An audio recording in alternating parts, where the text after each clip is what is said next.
Today, my parents will say things like, oh, they just think that I've changed, and they don't really get like, oh, I do all these things. And if I say I go to therapy or whatever, it gets very quiet and uncomfortable. But I'm open about it, and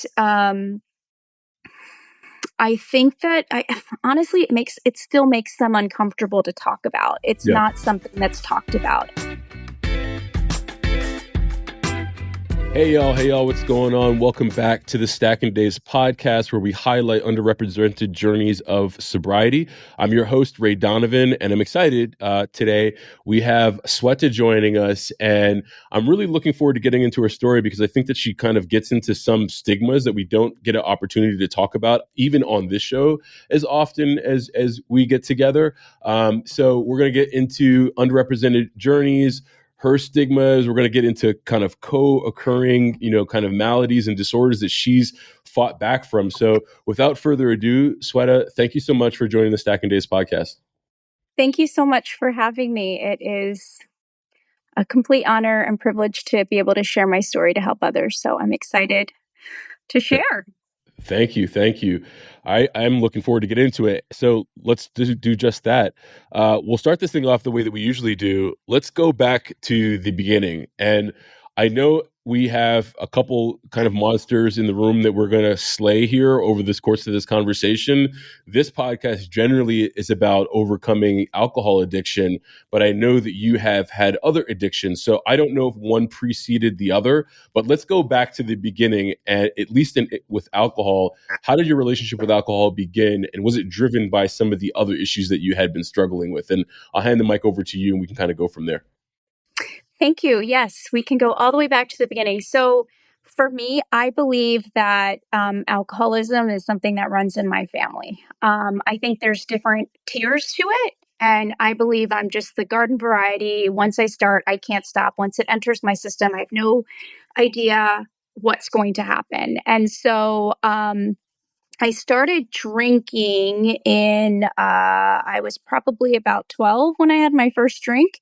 And it was like my grandfather, just a little sip of his whiskey, like that kind of thing. So it wasn't anything crazy. And I remember at that time, it was like gross. I didn't want anything to do with it because, it was just kind of the little finger tasting the brandy with your finger. And Yep. then when I actually had a drink where I feel like I ingested it and got the feeling of alcohol in my body, I was in ninth grade, and that was Absolute Vodka. I had a shot of Absolute Vodka, and I remember the moment it went down into my body, everything that I ever felt in my whole entire life went away. So I have childhood trauma. I have a lot of different things that sort of happened to me, even just basic things like bullying, like being from Nepal and going to school and being the only Nepalese person in the whole entire school in the United States. I was born there, and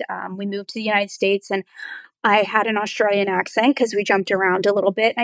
Right away, I never felt like I belonged anywhere. And so the bullying and just like being made fun of, I also was a chubbier kid. So I got made fun of on all different types of front. And I don't care how, like, trauma is trauma, the way, however you want to put it. That was traumatic for me to go through school and not have friends and just not want to be there since the beginning of my education career. And so all of that, and then later on, there was an incident that happened to me, and I'm not going to go into detail on that, but it was very traumatic. And that also then put me into a disassociated state. And I was around the age of 8. I was in third grade. And I just remember completely cutting off from life. Like, if you were to look at my grades, the feedback my parents were getting from the teachers, and it was a lot as a child to be able to, to have to go through all of those things. And then also my parents, who thought, here we are, we're in the land of the free, we're in the United States, we're in America, we made it. Like, there's probably nothing that could, here we are. This is the best case scenario. So I think a lot of things just went under the radar because of culturally how things get pushed under the rug or are not talked about. We didn't communicate much. There wasn't a lot of that going on. So Mm. when I finally took that drink, it was like my face, my hair, everything. Like I got blonde hair, I got blue eyes. Like all of a sudden I started to look more like what I thought would help me fit in. Mm. And I started to chase that dragon. Like all I wanted to do was drink and not feel, drink and not feel. And it's funny because my parents at the time thought that I was just hanging out with the bad kids, but I was the bad influence. I knew where every one of my friends' parents kept their alcohol. If they were, doing any other kind of like recreational drugs, like, if there was marijuana in the house, things like that. I mean, I knew where everything was and I knew how to get everything. Mm. And so it was all about numbing, numbing, numbing. I just didn't want to feel. And the number one thing for me, as why I'm sober is because once I start, I really can't stop. It's something comes over me. I have this, craving that is beyond my mental control and I just can't stop. And so it just kind of went on like that. And I didn't know there was something wrong with me. And I don't want to say wrong with me. I think that I was in a diseased state of mind. And so I used a substance to numb out. And when I got into high school, and I started drinking, I also developed an eating disorder. So, well, I should back up. And when I was 8 years old, I developed an eating disorder. So there is now this food addiction piece where once I started eating and emotional binge eating, that made me feel worse. And so I would drink over that too. So there was just this vicious cycle of doing this one activity that would lead into this other activity, Mm. and both to numb out. And then, that continued on basically until I was in senior year. And my family, I'm pretty sure looking back, and they've never said this to me, but I'm sure they were having family meetings. Like I have two sisters. My youngest sister was way too young to really be involved, but my mom, my dad, and my older sister, I'm pretty sure they were sitting down and being like, what are we going to do about her? Because I was coming home late, I was sneaking out. All I wanted to do was drink and all of that. And one night I came home and I had I was at a party, and my parents, this is right after high school, I was going to the University of Maryland. And my parents, at that point, just kind of gave up on me because there's really, oh, well, at least she got into college. Like maybe it's going to be okay. Right. She'll grow Um, out of it. yeah, she'll grow out of it. Maybe like, University of Maryland's not exactly the easiest school to get into. So it's probably going to be okay. And so, but I did feel this sense of like, we're kind of giving up feeling as well. And I came home, I was failing all my classes. I couldn't stop drinking. And my sister was waiting up for me, and I had taken, I don't know, I I ate shrooms that night. And I came home, and it was probably 2 o'clock in the morning. And I came home because I was like, I'm going to start tripping and I should not be driving, which is not something I ever thought of before. But since I wasn't drinking that night, I guess I was thinking more clearly. I don't know, because that's not part of my story. I did drink and drive, unfortunately, and I'm ashamed to say that, but that's part of my story too. And so I came home, and she was waiting for me, and she said, "Hey, what do you think of the military?" And I was like, "What?" And, getting ready I was on drugs. Right. And at the time, I just remember I started hallucinating, and it was like, whoa, I just saw all these colors. And I was like, that sounds great. And I always thought we were having this special like experience and this bond. And she wanted to take me the next morning. And I was like, wow, like maybe we're going to be close. Mm-hmm. But I was on drugs. So I This is went your to this another is your woman. older sister. This is my older sister. Okay. Yeah. And so I'm pretty sure they probably had a conversation about this, and that she was going to wait up for me, and then she was going to.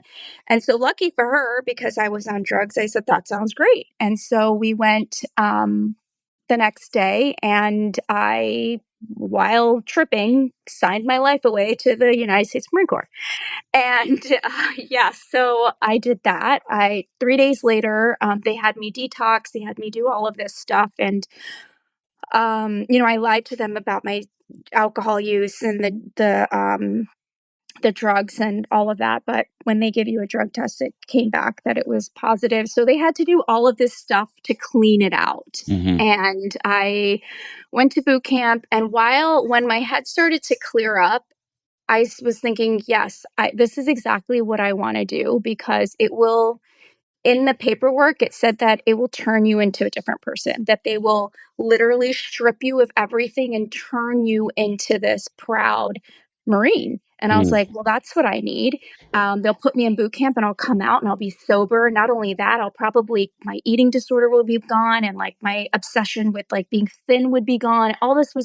I thought somehow they were going to go into my brain and scrub out me so I could come back as someone else. And I got out of boot camp, and the first place I went to was to see my friends. And of course, I knew where all my friends were because they were at happy hour.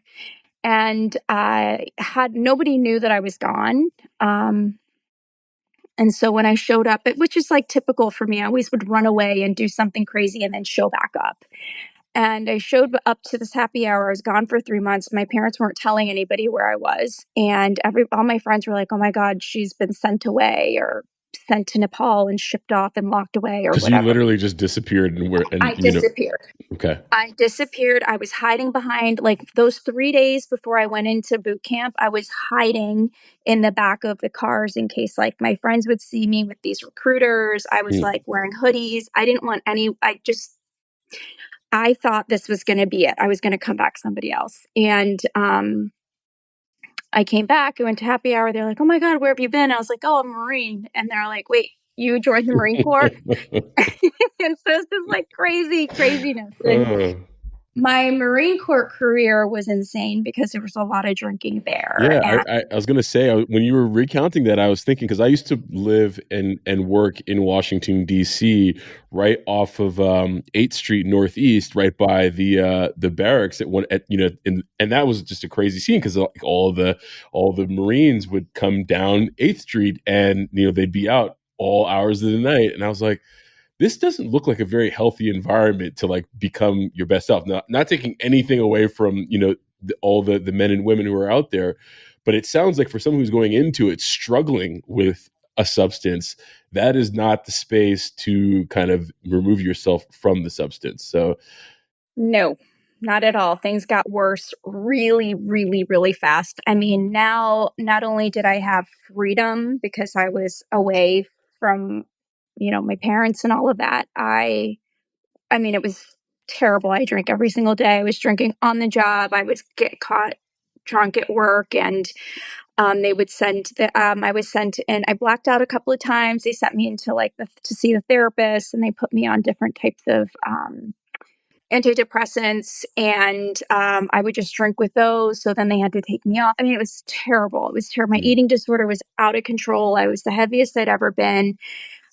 They put me in a platoon called Porky Pig Platoon, where they would run me twice a day. And I ended up developing something called bursitis in my hip, and then patellofemoral pain syndrome in my knee, which eventually, I used to wear a ring, like a massive ring on my finger, just to like try to keep people away from me. I was in a platoon with 65 guys, and it was just 2 of us girls. And I was with the grunts. So when I joined, they told me the reason I joined is they said I was the last person they needed to make their quota for the month. They needed one more person at this recruiting station. And so I wrote down that I wanted to be stationed in California so that I could go into acting and I could be and do that. And they said, oh yeah, no problem. We'll have you do this very specific job. So they made up this whole entire job. But what they really did is they made me the communications person, which works with the grunts and has a 0.3 second lifespan and more. really, And so when I got there and I found out I wasn't doing this admin position where I was supposed to be running all the Marine Corps, like everything that happens on base, it was going to be coming through me, like shows and different things like that. And instead I was a grunt, and I worked with the grunts at 29 Palms, and I was out there, teaching that. They had me learn how to drive those big, the 7 tons, machine guns. Like I was doing, that's what I was wow. doing. So it's crazy to think about now, but and I don't like I look back on my life and I don't regret any of it because it's made me who I am today and Sure. I can laugh about it now, but it was a very hard time in my life. And Yeah.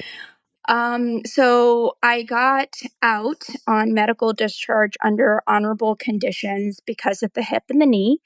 And then I continued to drink. Drugs came back into the story. And luckily I was like, okay, well, I had this that was like, as long as I have alcohol, I don't need anything else. So drugs left the story because I had alcohol. Hmm. And the drinking started to continue every single day. I mean, and I say all of this, my eating disorder is also going up and down. Like I'm still doing this thing where I'm binging and I'm purging and I'm dieting and I've got this I have exercise bulimia and I have bulimia with laxatives. I mean, you name it. All of this is happening at the same time Hmm. with the drinking. And so I in 2007, in 2005 I got sober. And I was like, okay, I'm going to get sober. My cousin, I was in college at the time. I went back to college and I was in the theater program.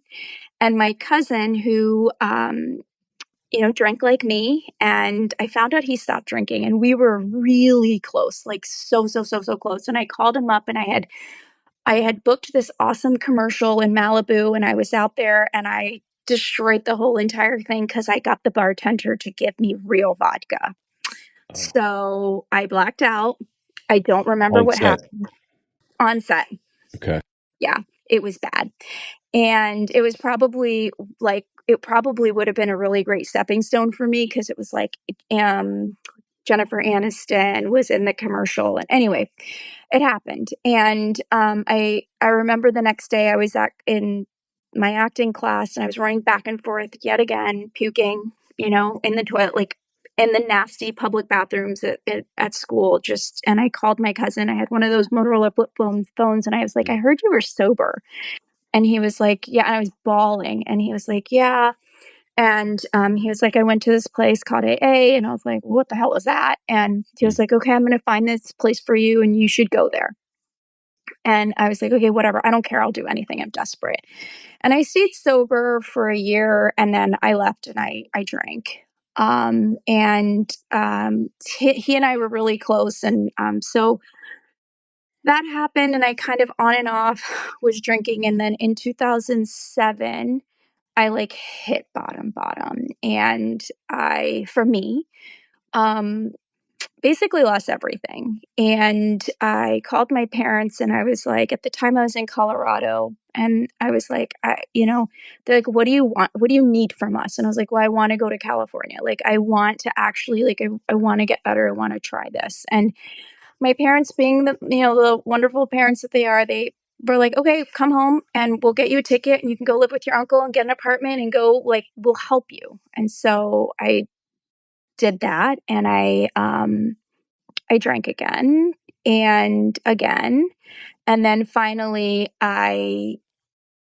it wasn't even like I had a bad drunk the last drunk of mine. It was just like kind of a regular, it was nothing really crazy happened, but I was so depressed and I was so empty and I just felt like a shell of a human being. And that day was kind of serendipitous in the sense that, like, my dad came to California. I didn't know he was coming. Hmm. My cousin and his wife showed up, and she was sober.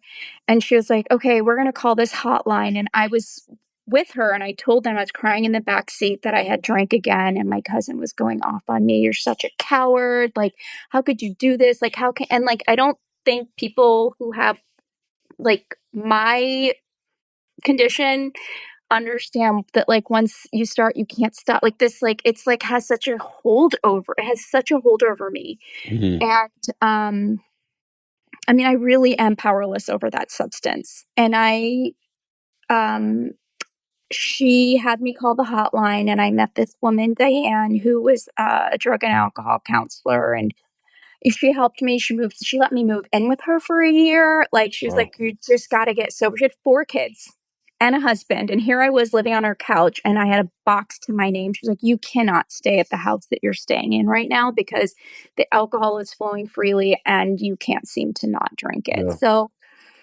that was March 16th, 2007. And my life has radically changed ever since. I believe that I've gone through um, like a complete overhauling of personality change in my brain due to all of the tools that have entered into my life to help me. One, I think that the drinking was just a way to cover up a lot of my pain of my life. And when I started to seek help for those things and I started to look inward and change those things, I believed that I had neuroplasticity. And some people call that a spiritual awakening. Some people call that, finding God. I believe that I was able to use tools that changed the very existence of the way that my brain works. Does that mean that I can drink today and no, I don't believe that I can have a drink today and be okay because of that. I believe that my tools help me to stay away from needing to drink over any type of emotional disturbance. So Mhm. I got sober in 2007. And then a year into that, I started noticing that I would binge in the middle of the night at this woman's house that I lived in. I would eat all of her kids' food and then I would go back to the grocery store and like put it all back in and then eat whatever would look to make it look like. And I'm talking highly palatable, you know, foods that are meant to be like you want more. For me, like once I start on those, I can't stop too, and that's sugar for me. Mm. And so I had an experience where one day I ate too much sugar. And it's not like I hadn't done that before, but I don't know. I probably didn't realize that I would black out. And I ate, and this was at work. I was working at the time, and all the girls were bringing in chocolates from their like husbands and all of that. And I worked a lot because I didn't have a husband. I didn't have anybody. I was just sober and working and doing my thing. Yeah. And I was like, okay, I'm just going to eat this because I'm running the place today. And it was a Sunday. I don't remember closing up. I don't remember. And by this point, like this particular situation happened a little bit later in the future, but I blacked out and I went home. And at the time, I had moved back to my parents' house and left California. And I was sober by that point about 5 years. And I went over there and I came home. I was living with my parents and I went back to school and all that kind of stuff. And the next morning I was going to work and I said to my mom, I was like, something was off yesterday. I don't remember. And she goes, yeah, you came home. It was weird. So I called up my doctor and I have a really good relationship with my doctor at the VA. And she was like, just come in, we'll take your blood and take a look. I mean, I was like really confused how I didn't remember the day. Mm. And Yeah. she said, did you drink? And I said, no, I've been sober 5 years. You know that. And she goes, well, your liver enzymes are showing that you've had at least a pint of like something Wow. like vodka. And it turned out that I have the same reaction to sugar as I do alcohol. Once I can't Wow. start, I can't stop. My liver, all of that, the whole entire thing. So it's had to be put down, and I couldn't put that down. I could not, for the life of me, put that down. Um, I mean, sugar is even more pervasive than alcohol in our society, right? It's like it's the real gateway drug. Kids start that from. I mean, Valentine's Day just came and went, and I had got a whole bunch of candy for my kids. And as I told you before the show, they're 5 and 3, so they're getting experiencing that from a very young age. How did you then go about? And then I guess you're also probably like frustrated as hell, saying to yourself, like, I already beat this alcohol thing. Like now I got to deal with sugar for of all things. Like what did you do to kind of tame that? that was harder than alcohol.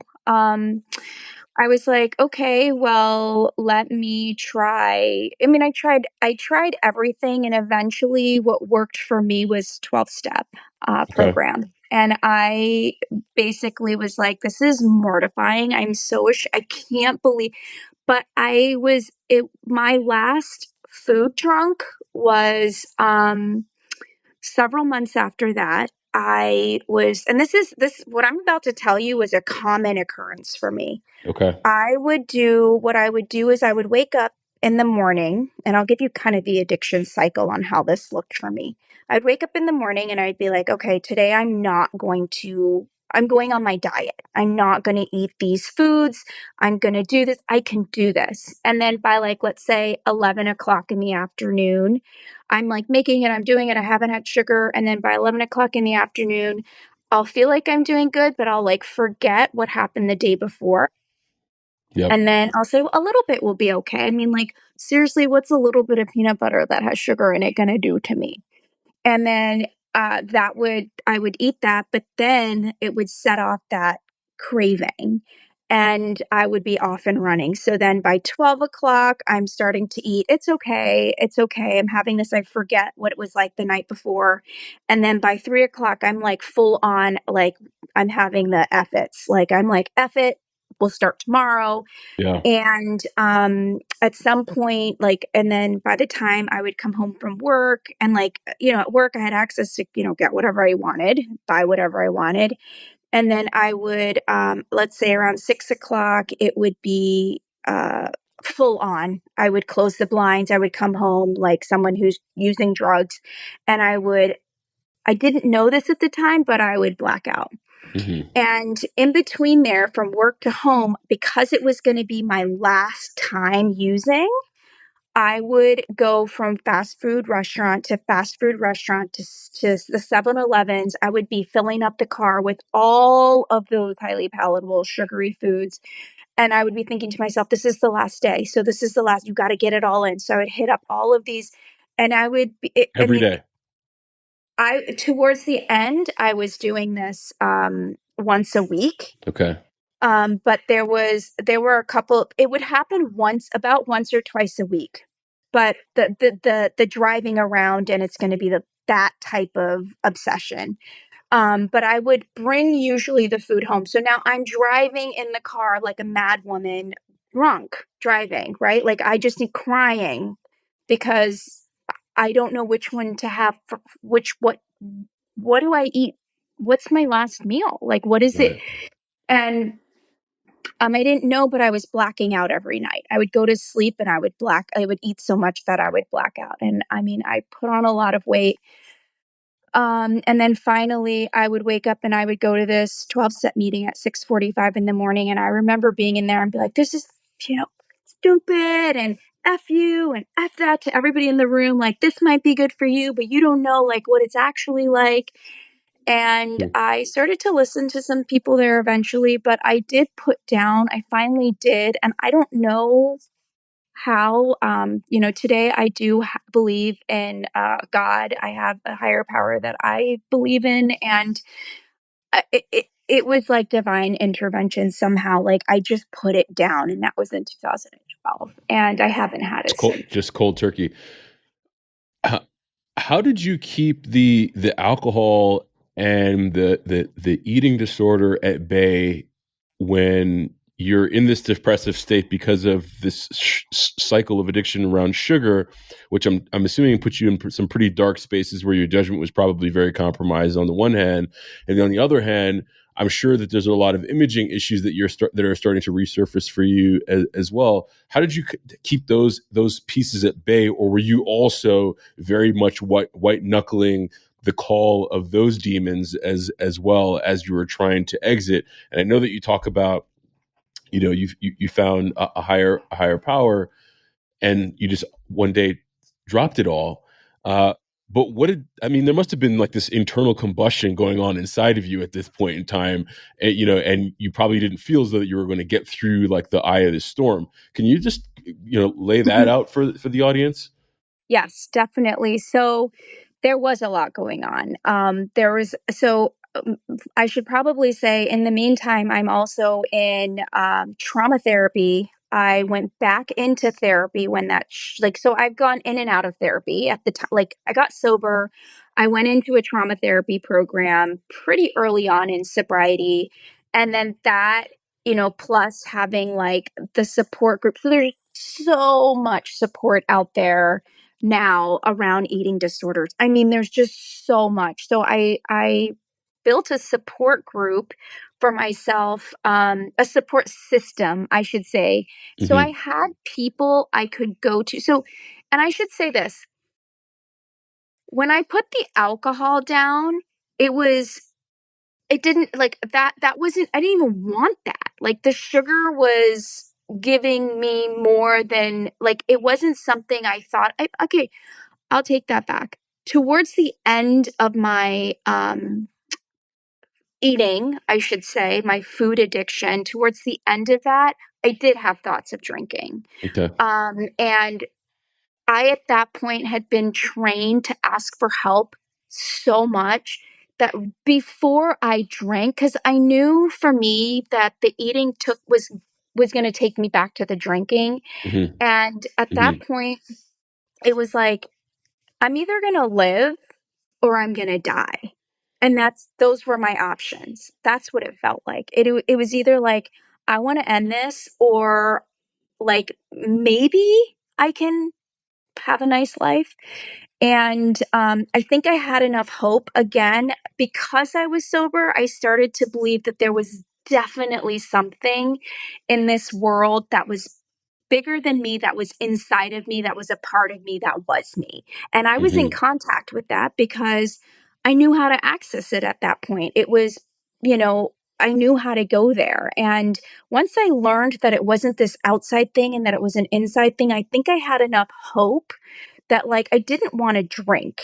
No. And I had enough support that that's the last thing I wanted to do. And I think that's what the fear of drinking is, what drove me into just the desperation of putting down the food. Yeah. Hmm. Does that No, totally makes.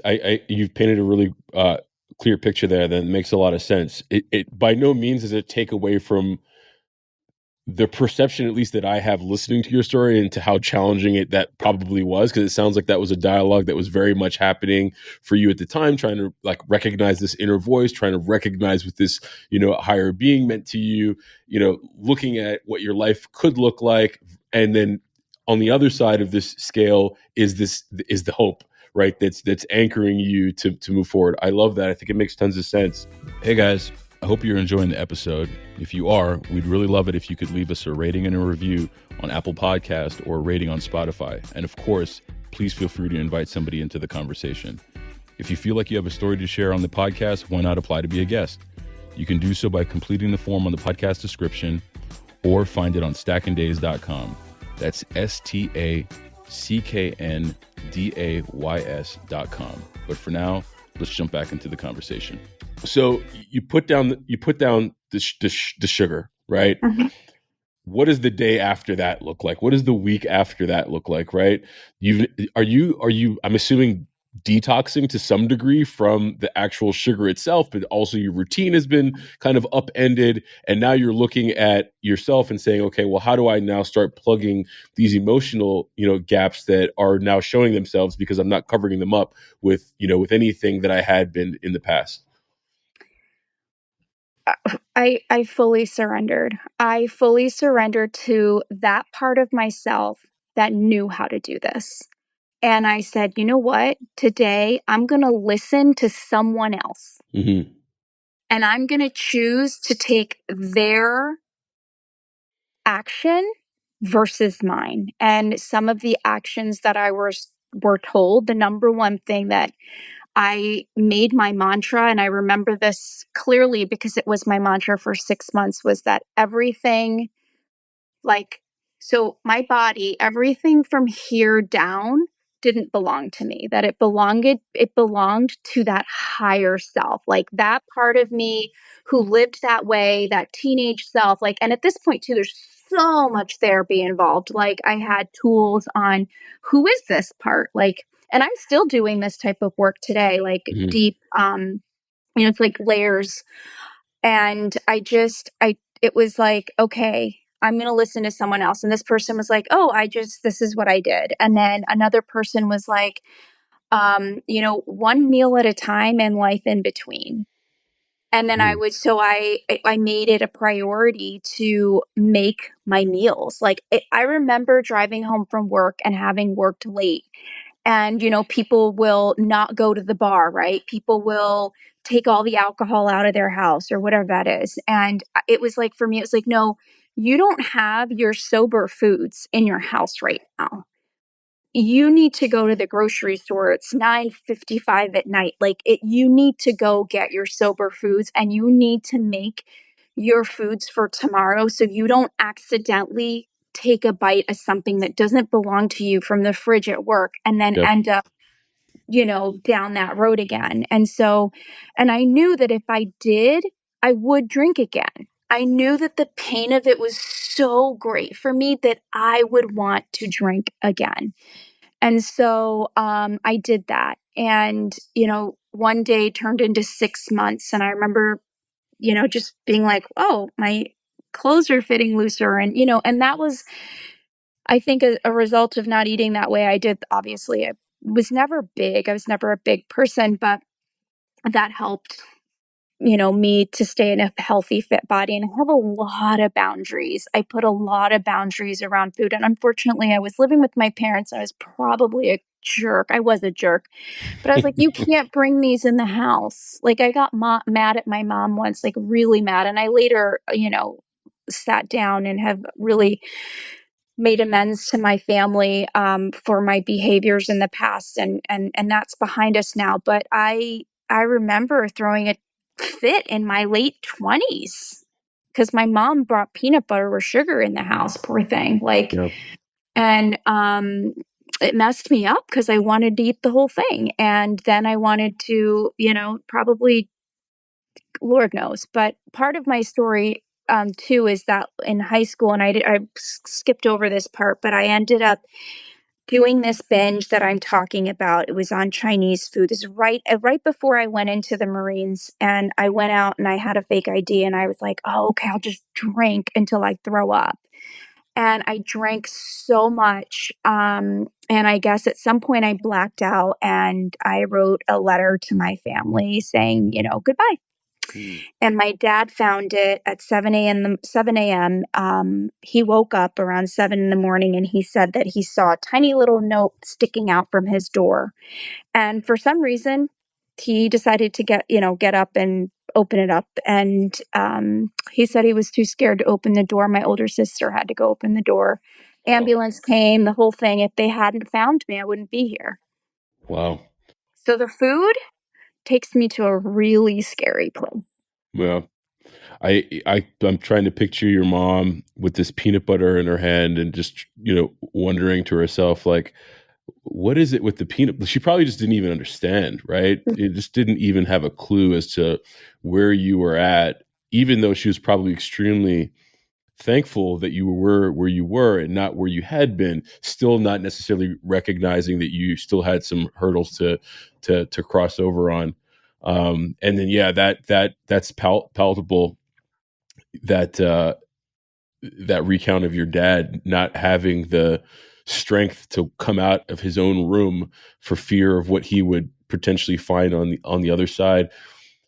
We talked before coming on about, how seldom discussed this sort of thing is in the South Asian community. What's your sense around that today within your own family? I know that you have been able to make a bunch of amends, but this is traumatic for an entire family, right? So, what does that look like for your kind of your origin family, your core nucleus, and then what do you see from your perspective in your community? Because I'm sure there are little girls and boys out there today, trying to figure out ways to numb themselves, trying to figure out ways to fit in, even in this day and age where there may be even second, third generation in America, right? And not dealing with maybe some of the things that you were. So, like, what do you see when you look back into your community now, knowing all the things that you had to experience? I think that today, a lot, for people like me that are, I guess, first, second, third generations, people that actually grew up here, I think that we are more vocal about it, but I don't think we've scratched the surface. I mean, today my parents will say things like, oh, they just think that I've changed, and they don't really get like, oh, I do all these things. And if I say I go to therapy or whatever, it gets very quiet and uncomfortable. But I'm open about it. And I think that honestly, it still makes them uncomfortable to talk about. It's Yeah. not something that's talked about. And I've learned over the years, like, I thought that, like, oh, my amends process was to, say these things to them and tell them openly everything. And what I learned was that that's not how that works. I can be an example of the person that I want to be in the relationship that I want to have with them, but to unload all of this stuff on them, it's hurtful. Yeah. And it may injure them more than it would help them, just to clear my conscience. Right. And so I think that, I don't think that they will ever understand.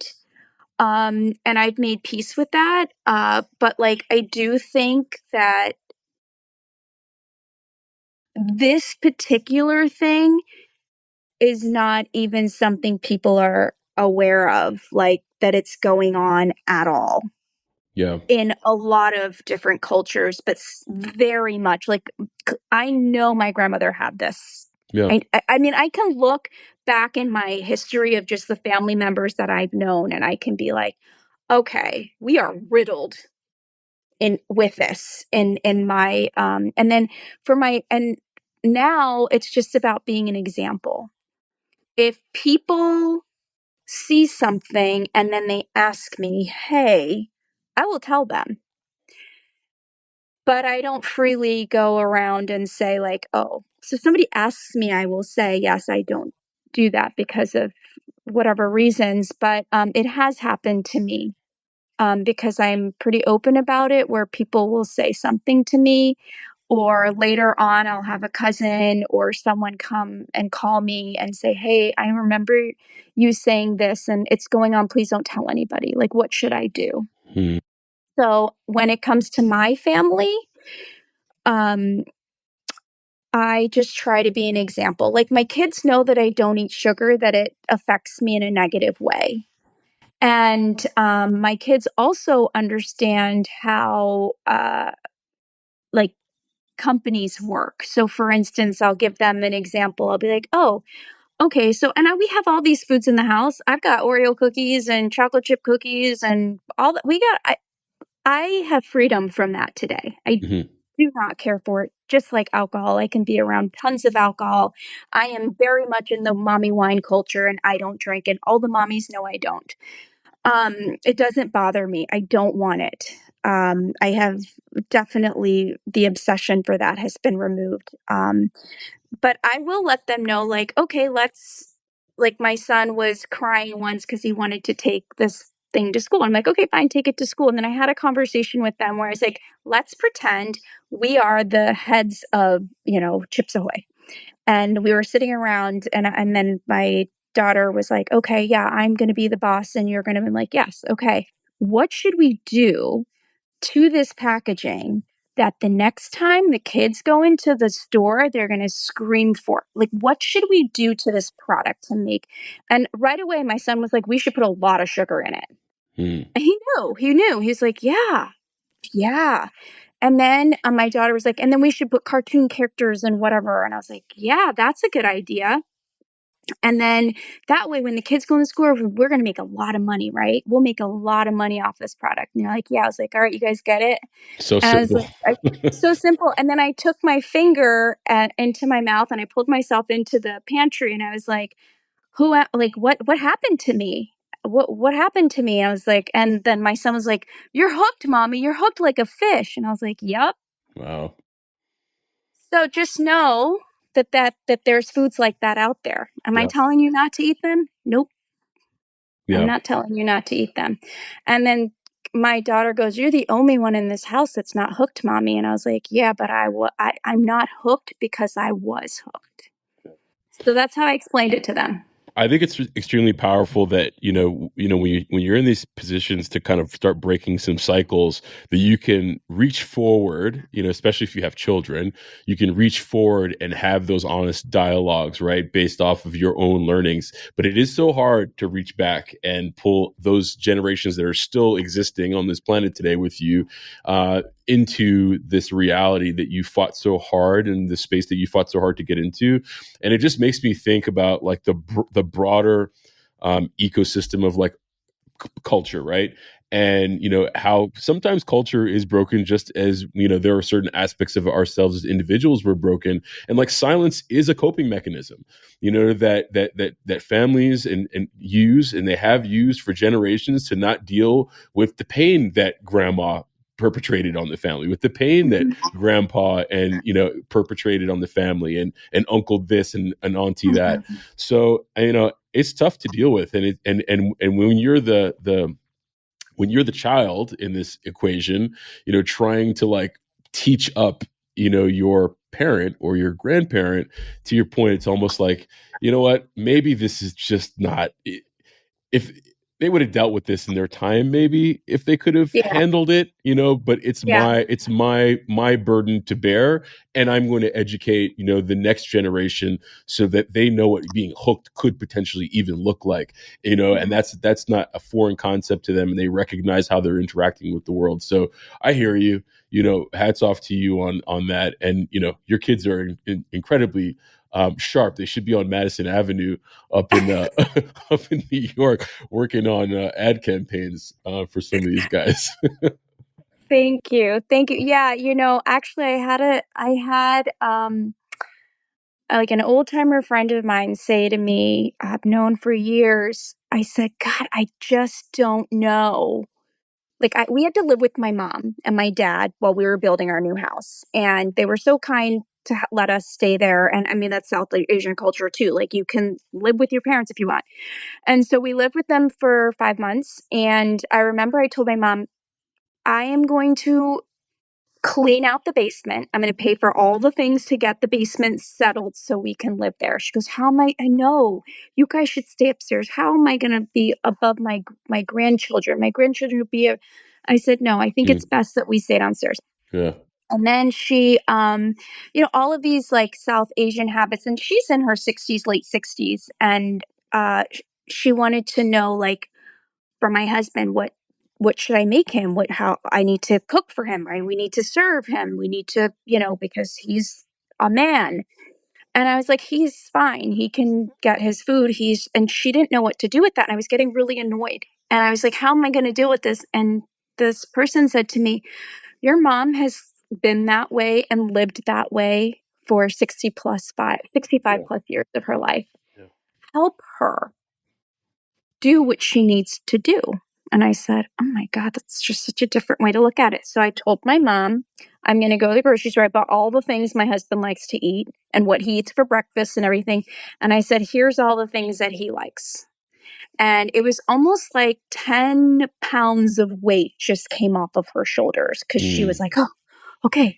And then it was fine. And I just let her. So for me, it's been a lot. Healing with and alongside my parents has been not enabling them, but helping them be who they've always known how to be until, because I can't change them. I Yeah. have to come to acceptance with who they are and find my place in who they are, and then have a whole bunch of boundaries around all the other stuff that comes along with that. So I have Yeah. a very good relationship with my parents today. It's very boundaried. And I'm there for them in a way I didn't think I would be able to. So and That that's because I'm sober. that's lovely, to be able to have that relationship with the people that clearly care about you the most, and just you were never able to do that because you were being blinded by this, that, and the other. I get it. um okay, so I got a couple questions as well, as we kind of land the plane here, if you're down. Mm-hmm. Cool.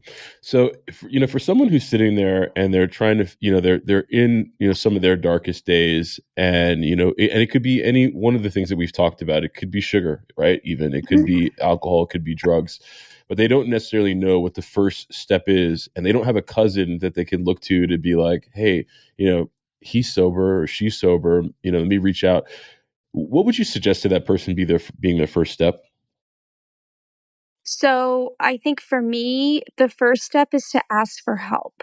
Like wherever it is that you feel comfortable asking for help, and have an open mind, because I have received help from places that I didn't think would be helpful. And so, on my page too, I provide a lot of resources under my posts, and I Hmm. should probably make a little highlight. But like, whatever addiction that there is today in today's world, there's a 12-step program for it. So Right. there's a free option there. And then also, if it's around eating disorders, if you just go online and search up whatever your addiction is and free help, I'm talking a place where you can go that is free, you will find something.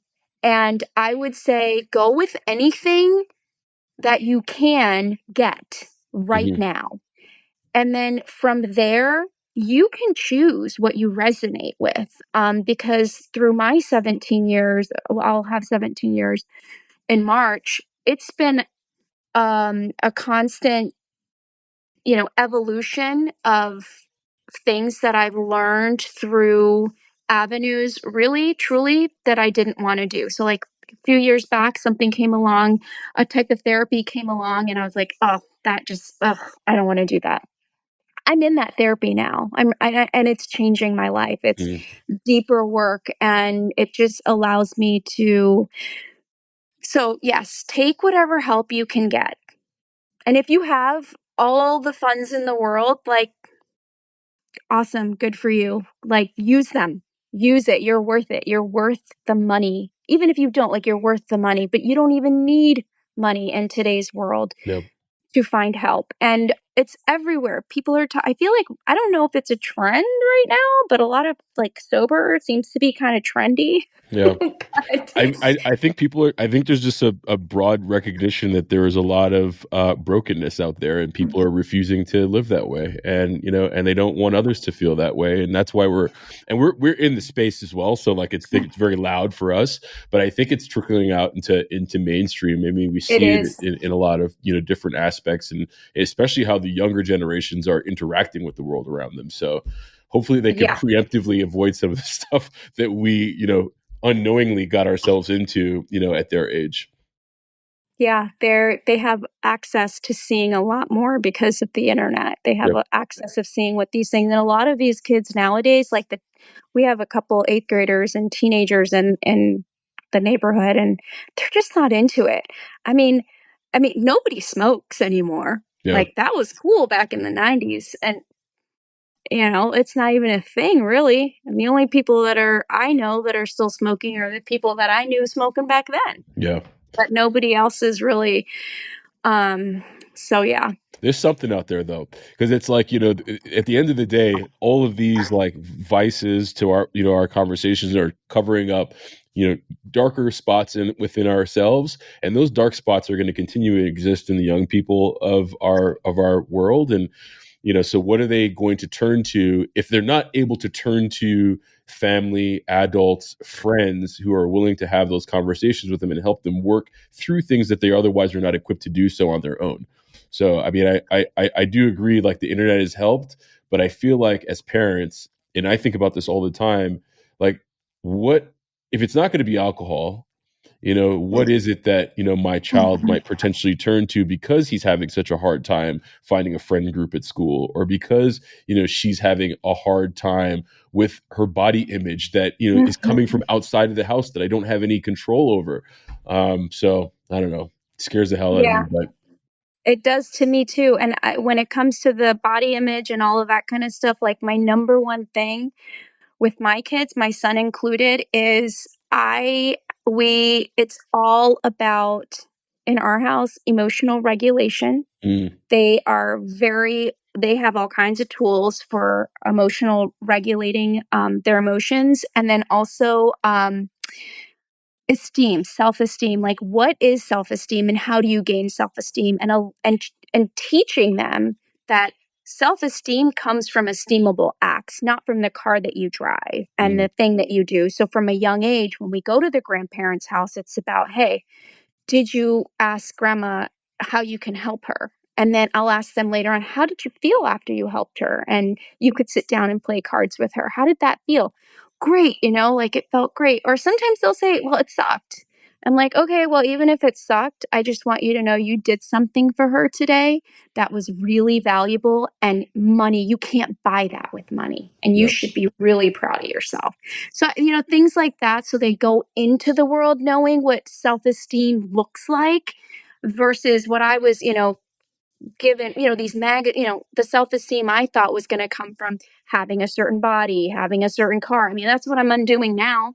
So maybe they'll have enough tools, maybe, that they don't turn to something, that maybe they'll turn to a friend and talk about it, and or understand what emotional disturbance is and choose to move through that emotion rather than cover it up with a substance. So who knows? We can just do the best we can. Yeah, absolutely. It's funny when you talk about that, it makes me think that, we almost had to deal with, and this is an explicit podcast, so I'll say this.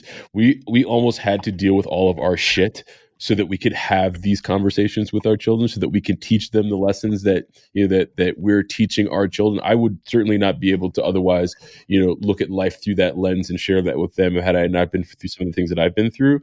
And then the other thing that I was thinking about is, like, sometimes I worry, and your kids are a little older than mine, about my son and my daughter coming home from school with, like, a math problem that perhaps I forgot how to do. And, like, I'm less concerned with the math problem in how I teach them versus, like, teaching them to, like, look at esteemable acts as something, to aspire to versus, trying to, sell, more cookies at the bake sale, so that you could have bragging rights. So you're right. Like, the hope is that it works out. It sounds like you're doing a fantastic job. So hats off to you. Thank you. Yeah. Thank you. I can't do the math, by the way. My daughter is in advanced math. Okay. And I was not an advanced student. I was disassociated. So as a special education student. And so I tell her, I'm like, well, mommy doesn't know how to do this. And then I usually tell them a story about something that happened. And so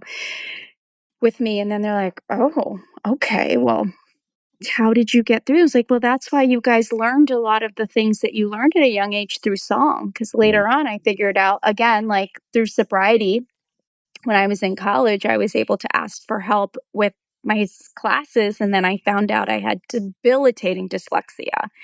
And through sobriety and training my brain and reading, it's not so bad anymore. I can read out loud and I don't need to do that. I found out my dad never told me that he had it. He is the number one scientist in his field in the world, and he has dyslexia. And he told me, he was like, nothing stopped me, not even the fact that I couldn't speak English. Wow. So, yeah, I think anything is possible. And I do think that, when we're sober and we're living the lifestyle that we live today, we are breaking patterns deep into, like, the DNA tissue of our kids just by being sober. Yeah, absolutely. I had a couple other questions, but I think that it might be worthwhile just ending the conversation right there. I think that's a powerful message, and I do appreciate it. But before we do let you go, I want to make sure that folks can find you. So if you wouldn't mind sharing all of your handles and sites and anything else that you'd like to share. Sure. Right now, I basically just have my Instagram. I just started it not too long ago. So it's at Sweta, SWETA. I am currently working on a website, which is going to be sweta.com. And yeah, that's really, and then I have a YouTube channel, which is Sweta Sansara. I think you have my last name. And I will be sharing a lot more of my journey on there. So that's really it right now. My Instagram, I don't really do TikTok. So cool. Well, I'll make sure that all of that is included in our show notes. Sweta, thank you so much for spending some time. I really do appreciate it. I know it's been a little bit of time coming, but I'm glad we were able to make it happen. Me too. This was an awesome conversation. I'm glad that it got out there, and I certainly hope that people will find something in my story that speaks to their life for sure. Oh, I think they will. Thanks a lot. I appreciate it. Thank you. I appreciate you guys listening to the Stacking Days podcast. I hope this episode added value to your recovery and wellness journey. Before we go our separate ways, let's connect on social. You can find us on TikTok and Instagram at Stacking Days or via the website www.stackingdays.com. By supporting the show, you can play a direct role in amplifying people of color in their pursuit of recovery. The easiest way to do that is to subscribe or hit the follow button. This way you'll never miss an episode, all while playing an active part in creating the ecosystem where diverse voices in healing matter. This show is for the purpose of education and connection and is not a replacement for therapy or recovery care. For more information on the resources and support available, take a look at SAMHSA and some other resources shared in the description. Until we meet again, be well, one day at a time.